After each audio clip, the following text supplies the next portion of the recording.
Luc, cher ami, cher président de la Maison des Associations, et à travers toi, je salue l'ensemble à la fois des responsables de la Maison des Associations, mais aussi des associations qui sont présentes. Je salue également les élus de l'équipe municipale. D'abord, je me souviens avec précision, il y a 15 ans,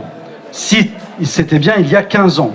15 ans, première édition d'Octobre en couleur, nous étions là devant un phénomène qui nous avait totalement surpris, puisqu'il y avait eu un peu à la fois cette dynamique associative, totalement associative, accompagnée par la ville, c'est vrai, mais en tout cas une dynamique associative qui s'était emparée de ce mois d'octobre en disant « Nous voulons faire de ce moment-là, de ce mois-là, l'affirmation de notre bonheur finalement de vivre ensemble dans la diversité. » Je me souviens de cette réussite étonnante, de cette effervescence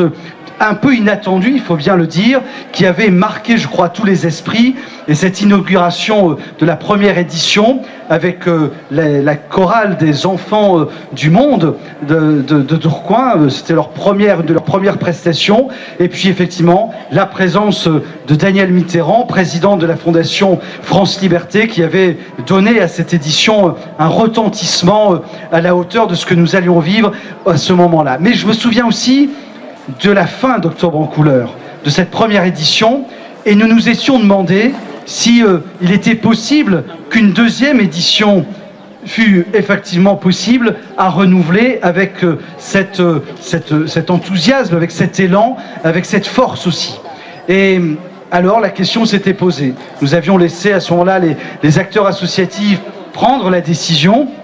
Et la décision a été prise de renouveler, et depuis, on le sait, tous les 2 ans, il y a ce rendez-vous d'affirmation de la diversité, mais aussi affirmation de notre refus de toutes les formes de discrimination. Souvenir, il y a 15 ans donc, de cette impulsion donnée, et nous sommes aujourd'hui en 2011. 2011. Et je vais partager avec vous un deuxième souvenir, puisque vous avez choisi comme parrain Christian Delorme. Il se trouve effectivement que c'est un souvenir personnel, puisque mon premier engagement, personnel en ce qui me concerne, ça a été cette année-là, en 83, l'organisation de cette longue marche qui était partie de Marseille avec l'idée conçue dans un moment d'ailleurs terrible, dans un moment de drame, puisque c'était après toute une série de fusillades qui avaient touché des enfants des quartiers, des enfants des cités, et en particulier un enfant et un jeune du quartier des Minguettes, Toumi Djeidja, et c'est après ce moment de violence que s'étaient réunis un certain nombre d'amis autour de ce jeune Toumi, et s'était réuni aussi le curé qui était là présent, Christian Delorme, mais aussi le pasteur qui était présent à Vénissieux à cette époque, et puis des forces vives. Et c'était un moment, c'était une année où il y avait projeté sur les écrans un grand film qui racontait l'épopée extraordinaire de Gandhi. Et alors ces jeunes se sont dit, la réponse à la violence, nous allons l'apporter par la non-violence. Et nous allons engager, comme Gandhi l'avait fait, comme Martin Luther King l'avait fait aussi dans les années 60, une longue marche pour marquer notre volonté de dire que c'est ici notre pays, que quel que soit l'endroit d'où l'on vienne, quelle que soit notre histoire, nous partageons aujourd'hui le destin de cette France de toutes les couleurs, et où nous voulons dire non au racisme, mais oui à l'égalité. Et cette marche, qui a commencé dans l'anonymat le plus complet, a parcouru la France d'étape en étape, et puis d'étape en étape, de ville en ville, de région en région, le groupe s'est élargi pour, à la fin, le 3 décembre 1983, être accompagné, ces 40 marcheurs qui avaient commencé à Marseille avec 100 000 personnes à leur côté. Et ce jour-là, nous étions quelques-uns d'ici à être présents, à Paris. Nous étions convaincus, comme nous étions convaincus il y a 15 ans, avec la première édition d'Octobre en couleur, que nous avions vaincu, que vraiment nous avions marqué les esprits, évidemment, mais marqué aussi une victoire